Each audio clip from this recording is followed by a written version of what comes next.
ముందుగా సమయం ఇచ్చిన దైవజనులకు నా ప్రత్యేకమైన వందనాలు. కూడి వచ్చిన మీ అందరికి కూడా వందనాలు తెలియజేస్తున్నానండి. 21వ వచనం నుంచి 26వ వచనం వరకు నేను చదువుతున్నాను. అందరం కూడా శ్రద్ధగా విందాం.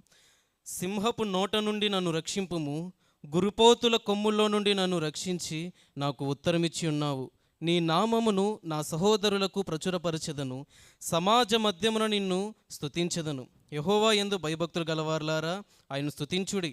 యాకోబు వంశస్థులారా మీరందరూ ఆయనను గణపరచుడి. ఇశ్రాయేలు వంశస్థులారా మీరందరూ ఆయనకు భయపడుడి. ఆయన బాధపడువాని బాధను తృణీకరింపలేదు, దాన్ని చూచి ఆయన అసహ్యపడలేదు. అతనికి తన ముఖమును దాచలేదు. వాడు ఆయనకు మొరపెట్టగా ఆయన ఆలకించెను. మహాసమాజములో నిన్ను గూర్చి నేను కీర్తన పాడెదను. ఆయన యందు భయభక్తులు గలవారి ఎదుట నా మొక్కుబడులు చెల్లించెదను. దీనులు భోజనము చేసి తృప్తి పొందెదరు. యెహోవాను వెదుకువారు ఆయన స్తుతించెదరు. మీ హృదయములు తెబ్బరిల్లి నిత్యము బ్రతుకును. ఆమేన్. చిన్న ప్రార్థన చేసుకుని వాక్య భాగంలోకి వెళ్దాం. మహోన్నతుడా, పరిశుద్ధుడా, నీకు స్తోత్రములనైనా. చదువుకున్నటువంటి ఈ భాగం ద్వారా మాతో మాట్లాడండి తండ్రి. నా నోటిని మీరే బోరుగా వాడుకోండి ప్రభువా.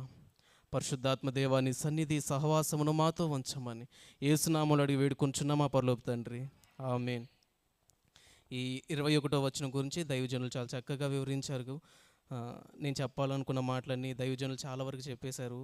సింహపు నోట నుండి నన్ను రక్షింపుము, గురుపోతుల కొమ్ముల్లో నుండి నన్ను రక్షించి నాకు ఉత్తరమిచ్చి ఉన్నావు. చాలా విశ్వాసంతో ఈ మాట మాట్లాడుతూ ఉన్నాడు యేసుప్రభు. ఆయన ముందే అంటున్నాడు కదా, నన్ను రక్షించి నాకు ఉత్తరమిచ్చి ఉన్నావు. సింహము గురించి కొత్త నిబంధనలో చూస్తే పేతురు రాసిన మొదటి పత్రిక 5వ అధ్యాయం 8వ వచనం. కొంచెం వేగంగా చదువుదాం. పేతురు రాసిన మొదటి పత్రిక 5వ అధ్యాయం 8వ వచనం. నేను చదువుతున్నానండి. నిబ్బరమైన బుద్ధి గలవారై మెలకుగా ఉండుడి. మీ విరోధి అయిన అపవాది గర్జించు సింహము వలె ఎవరిని మృంగుదునా అని వెదుకుచూ తిరుగుచున్నాడంట. సాతానంట సింహం వలె ఎవరిని మృంగుదుమా అని తిరుగుతూ ఉన్నాడంట. వాడు సింహం కాదు, సింహం వలే తిరుగుతున్నాడంట. మన దేవుడు నిజమైన యూదా గోత్రపు సింహం. దైవజనులు చెప్పారు కదా, ఆయన నిజమైన సింహం. వాడు అనుకుంటున్నాడు యేసుని మింగేద్దాం అనుకున్నాడంట. అపోస్తుల కార్యాల గ్రంథం 2వ అధ్యాయం 24వ వచనంలో ఉంటుంది, మరణం ఆయన బంధించి ఉంచుట అసాధ్యం. మరణం ఆయన బంధించి ఉంచలేదు. మరణపు ముళ్ళును ఆయన విరిచేశాడు. మరణం ఆయన ముందు ఓడిపోయింది. సిలువ అంటే ఆషామేషి కాదు, సిలువ అంటే భయం. యేసు ప్రభు కాలంలో సిలువ ఎవరికైనా కల్లోకి వచ్చిందంటే భయపడిపోయేవాళ్ళు, ఉలిక్కిపడలేసేవాళ్ళు. సిలువ అంటే భయం, సిలువ అంటే సిగ్గు, సిలువ అంటే అవమానం. సిలువ మీద కనుక యేసు ప్రభుని అలా చూసి ఎంతమంది అవమానించారు. సిలువ మీద ఒక వ్యక్తి ఉంటే అక్కడ నిలబడిన వాళ్ళు కానీ, దారి నడిచిపోయేవాళ్ళు కానీ చూసి నవ్వుతారు, ఎగతాళి చేస్తారు, ఎక్కిరిస్తారు. ఎన్ని తప్పులు చేసి ఉంటే ఈ సిలువ ఎక్కాడు అని చెప్పి తలలు ఊపుతూ వెళ్ళిపోతారు. యేసు ప్రభుని కూడా అలాగే అన్నారు, నువ్వు దేవుడు అని చెప్పుకున్నావుగా, దిగిరా చూద్దాం, మేము నమ్ముతావు. నిన్ను అవమానించారు ఆయన్ని. సిలువ అంటే భయంకరమైన మరణం. సెనేకా అనేటటువంటి ఒక వ్యక్తి, రోమా తత్వవేత్త, ఆయన ఈ విధంగా అన్నాడు, చావు కంట అత్యంత భయంకరమైన మార్గం ఏదైనా ఉందంటే అది సిలువ అంట. అత్యంత భయానకమైన మార్గం అంట చావుకు అది.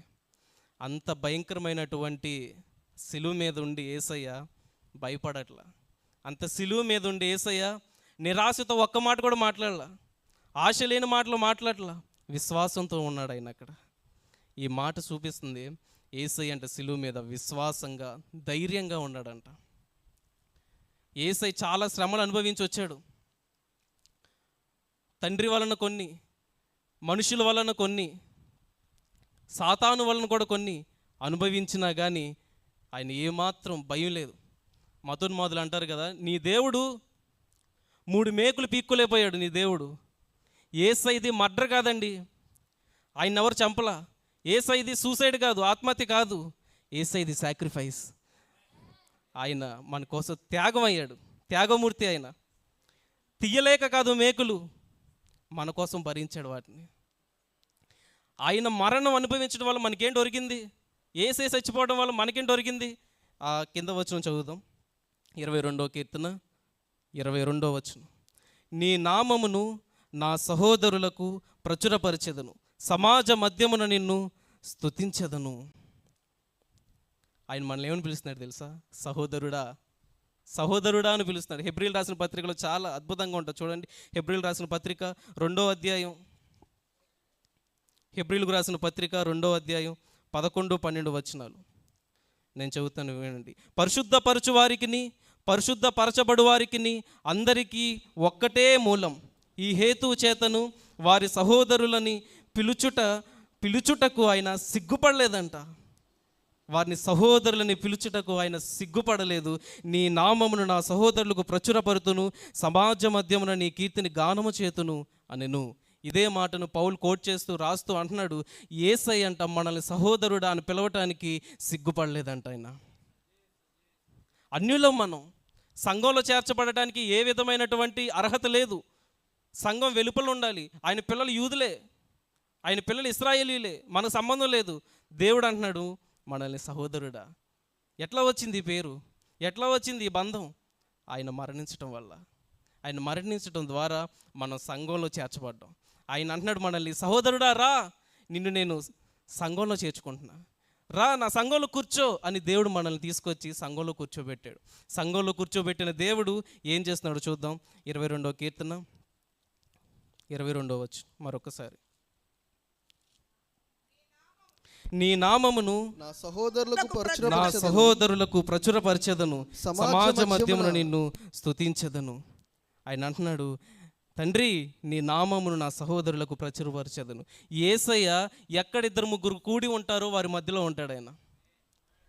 ఇక్కడ ఇంతమంది ఉన్నాం, మన మధ్యలో ఉండడా? ఆయన అంటున్నాడు మన మధ్యలో ఉండంట. ఆయన అంట తండ్రి నామాన్ని ఇక్కడ మహిమపరుస్తున్నాడంట. హల్లెలూయా. సమాజ మధ్యలో, సంఘ మధ్యలో యేసు ప్రభు ఉండి ఏం చేస్తున్నాడు తెలుసా? తండ్రి నామాన్ని ఆయన మహిమపరుస్తున్నాడు.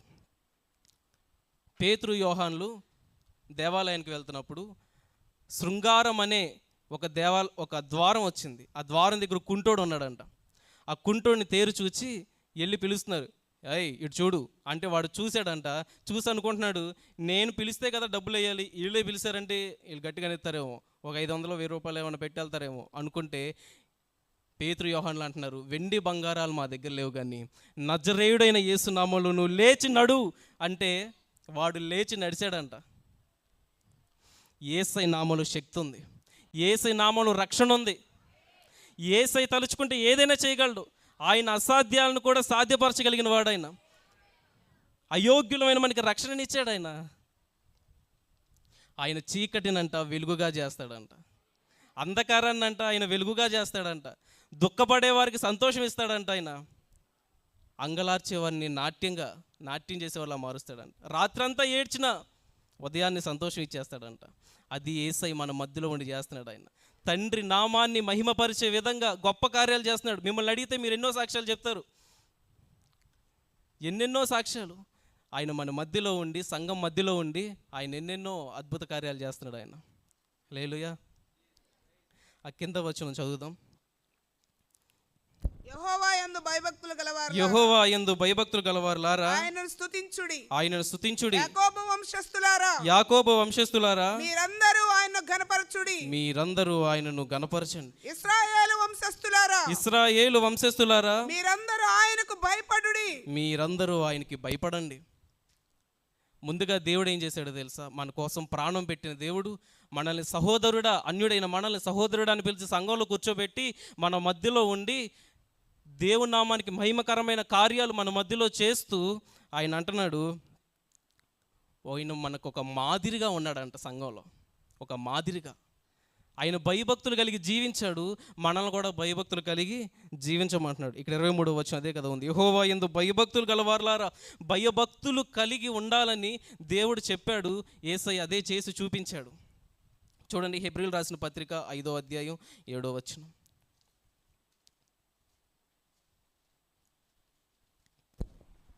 హెబ్రీలకు రాసిన పత్రిక 5వ అధ్యాయం 7వ వచనం. శరీరధారి అయిన దినములలో మహారోదనముతోను కన్నీళ్లతోను తన్ను మరణం నుండి రక్షింపగల వానికి ప్రార్థనలు యాచనలు సమర్పించి భయభక్తులు కలిగి ఉన్నందున ఆయన అంగీకరించబడ్డాడు. యేసు ఎట్లా ఉన్నాడంట? భయభక్తులు కలిగి జీవించాడంట. అందుకని ఆయన అంగీకరించబడ్డాడు. ఈరోజు మనం అంగీకరించబడాలి సంఘంలో అంటే భయభక్తులు కలిగి జీవించాలి. ఆయన మన మధ్యలోనే ఉన్నాడు, మన మధ్యలోనే నివాసం చేస్తున్నాడు. ఎక్కడ ఇద్దరు ముగ్గురు ఉంటే అక్కడ ఆయన పేరిట కూడి ఆయన స్తుతిస్తారు. అక్కడి నుంచి కదలలేడు. ఆయన కోరుకుంటున్నాడు మనం కూడా భయభక్తులు కలిగి జీవించాలి. ఆయన భయభక్తులు కలిగి జీవించాడు, మనం కూడా భయభక్తులు కలిగి జీవించాలి. ఆది నుంచి చూస్తే భయభక్తులు కలిగి జీవించిన వాళ్ళు చాలా గొప్పగా దీవించబడ్డారు. నోవాహు భయభక్తులు కలిగి జీవిస్తే నోవాహుని దేవుడు జలప్రలయం నుంచి కాపాడాడు, రక్షించాడు ఆయన. యోసేపు దేవుని ఎడల భయభక్తులు కలిగి జీవించాడు. యోసేపు ఫలించాడు కొమ్మ అన్నాడు దేవుడు, ప్రధానమంత్రిని చేశాడు ఐగుప్తుకి. మోషే భయభక్తులు కలిగి జీవించాడు. ఎక్కడో గొర్రెలు మేపుకుంటున్న మోషేని దేవుడు నాయకుని చేశాడు. వీళ్ళందరూ కూడా మన మధ్యలో కనిపిస్తున్నారు సాక్షులుగా భయభక్తులు కలిగి జీవించాలని. వీళ్ళందరికీ మించిన మాదిరి మన యేసయ్య. ఆయన భయభక్తులు కలిగి జీవించాడు. ఎంత భయభక్తులు కలిగి జీవించాడంటే తండ్రి ఏది చెప్తే అది చేయడానికి ఇష్టపడిపోయాడు అంతే. మీరు ఎప్పుడైనా ఊహించారా యేసయ్య శ్రమ ఎంత భయంకరమైందో తెలియాలంటే 0.0000 చాలా జీరోలు పెట్టుకోండి, ఒక 1 అంత పర్సెంట్ మీకు తెలిసేలా చేయాలనుకుంటే ఒక తలుపు తెరిచి తలుపు సందులో చేయి పెట్టి బాగా లావుగున్న వాడిని ఒకటి తీసుకొచ్చి ఆ తలుపుని డబ్బేళ్ళమని కొట్టమనండి. మీకు తెలుసు ఏళ్ళు తెగిపోతాయని తెలిసి కూడా సందులో ఏళ్ళు పెట్టి కొట్టమని చెప్పండి. ఆ కొడుతున్నప్పుడు కొట్టక ముందే మనం గుండె జారిపోయింది. యేసయ్యకి తెలుసు ఎక్కడ దెబ్బ పడబోతుందో, యేసయ్యకి తెలుసు తల మీద ఎక్కడ ముళ్ళు గుచ్చుకొని పోతున్నాయో, యేసయ్యకి తెలుసు ఒంటి మీద ఎక్కడెక్కడ గాయాలు అవ్వబోతున్నాయో తెలిసి కూడా ఆయన భయభక్తులు కలిగి తండ్రి నా చిత్తం కాదయ్యా నీ చిత్తమే నెరవేర్చు, సంపూర్ణంగా భయభక్తులు కలిగి జీవించాడు. ఆయన మన దగ్గర నుంచి కోరుకుంటున్నాడు, సంఘం నుంచి మీరు కూడా నాలాగా భయభక్తులు కలిగి జీవించండి. తర్వాత వచ్చి చదువుదాం. ఆయన బాధపడువాని బాధను తృణీకరింపలేదు, దాన్ని చూచాన సహ్యపడలేదు, అతనికి తల ముఖమును దాచలేదు. వాడు ఆయనకు మొర్ర పెట్టగా ఆయన ఆలకించెను. ఇక్కడ ఒక అద్భుతమైన మాట ఉంది. ఆయన బాధపడువాని బాధను తృణీకరింపలేదు, దాన్ని చూచి ఆయన అసహ్యపడలేదు, అతనికి తన ముఖమును ఆయన దాచలేదంట. ఏలి ఏలి లామా సబక్తాని అన్నప్పుడు నా దేవా ఎందుకయ్యా నా చేయి విడిచిపెట్టేశావు అని అంటే అనిపించి ఉంటుంది మనకి, దేవుడు వదిలేశాడేమో యేసయ్యని. ఇక్కడ అంటున్నాడు చెయ్యి తాత్కాలికంగా విడిచిపెట్టినా కానీ ఆయన ముఖాన్నంట దాచలేదంట. ముఖాన్ని దాచల దేవుడు, యేసుక్రీస్తుకి ముఖాన్ని దాచలేదు. ఆ తర్వాత అంటే వాడు ఆయనకు మొర్రపెట్టగా ఆయన ఆలకించాడు. అపోస్తలుల కార్యం 2:24 ఉంటుంది, మరణ వేదనల నుండి అంట ఆయన పైకి లేపాడంట.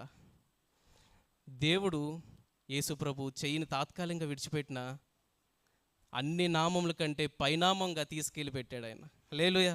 కొన్నిసార్లు కొన్ని పరిస్థితులు ఎలా ఉంటాయంటే దేవుడు మనల్ని విడిచిపెట్టేశాడేమో, దేవుడు ఇక మనం పట్టించుకోడేమో, పరిస్థితులు చూస్తే అలాగే అనిపిస్తాయి.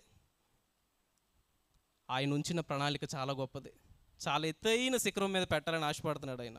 తాత్కాలికంగా మిమ్మల్ని విడిచిపెట్టి ఉండొచ్చు, మీకు అనిపించవచ్చు, కానీ ఆయన విడిచిపెట్టలా. ఆయన ముఖాన్ని దాచలేదంట. ఆయన మనల్ని ఉన్నతమైన స్థాయిలో నిలబెట్టబోతున్నాడు ఆయన. హల్లెలూయా. పూర్తిగా దేవుని విశ్వసించాలి. యేసు ప్రభు పూర్తిగా తండ్రిని విశ్వసించాడు. యేసు ప్రభు చూపిస్తున్న మాదిరి ఇది సంఘానికి. ఆయన సంఘం మధ్యలో ఉండి ఆయన చేస్తున్న పని ఏమిటంటే మాదిరి కనపరిచాడు మనకి. ఏ మాదిరి కనపరిచాడు? భయభక్తులు కలిగి జీవించాడు. ఇప్పుడు రెండవదిగా ఆయన పూర్తిగా విశ్వాసాన్ని కనపరిచాడు తండ్రి ఎడల.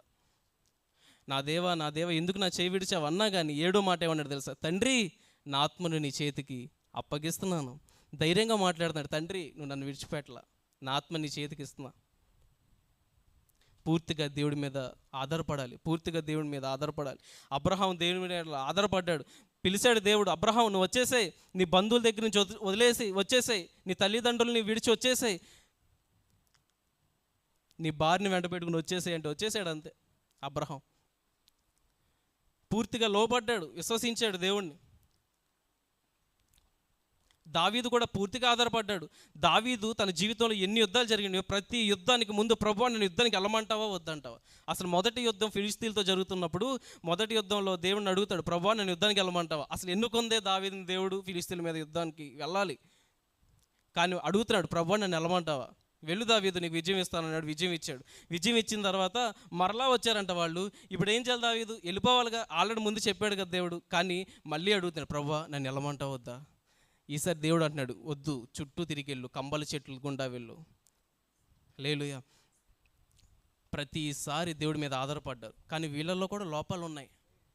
అబ్రహాం దేవుడి మీద పూర్తిగా ఆధారపడ్డాడు, కానీ తండ్రిని అంటలేకుండా వచ్చాడు. పూర్తిగానే ఆధారపడ్డాడు, దేవుడు చెప్పినట్టు చేశాడు. అందరిని వదిలి రావాయి అంటే లోతుని అంటబెట్టుకుని వచ్చాడు. దావీదు పూర్తిగానే ఆధారపడినా అనేక తప్పులు చేశాడు. దేవుడు లెక్క పెట్టొద్దంటే జనాలు లెక్క పెట్టాడు.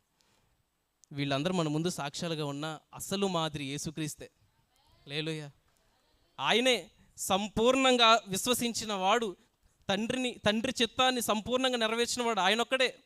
ఆయనే మనకు మాదిరి.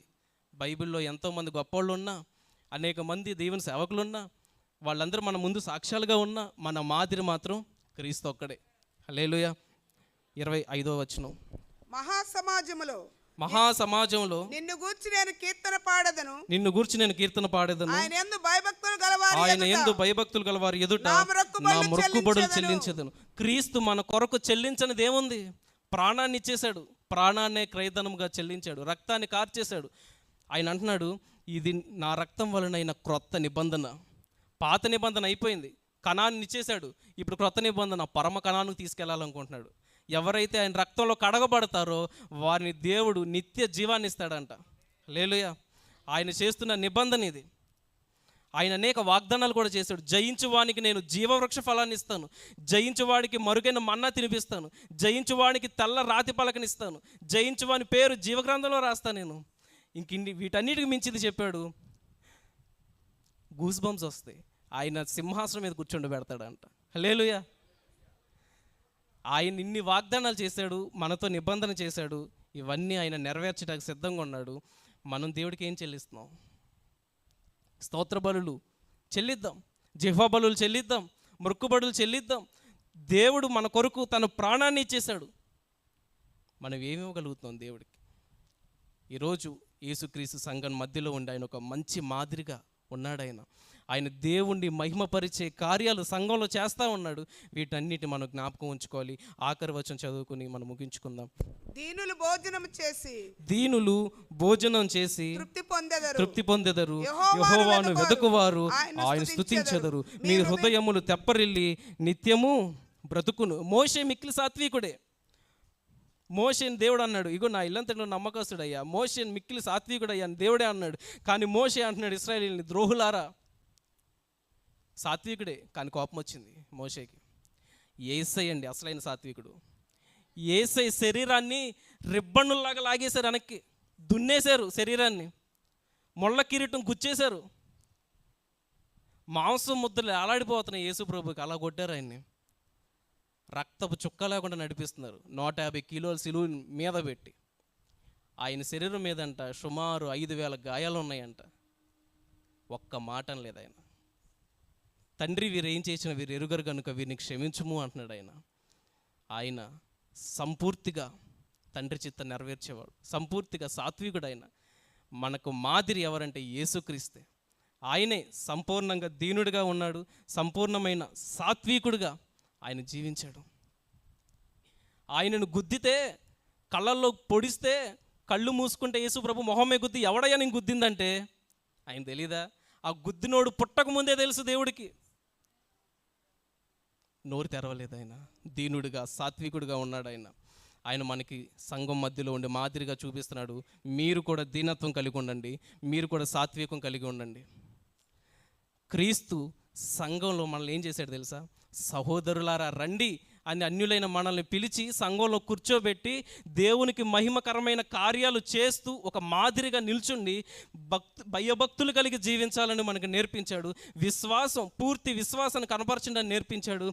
జిహ్వబలులు మొక్కుబడులు చెల్లించండి అని నేర్పించాడు. ఇక ఆఖరిగా 4వ విషయంగా దీనత్వం సాత్వికం కలిగి ఉండమని దేవుడు మనకు నేర్పించాడు. దేవుడి కొద్ది మాటలు దీవించును గాక. ఆమేన్.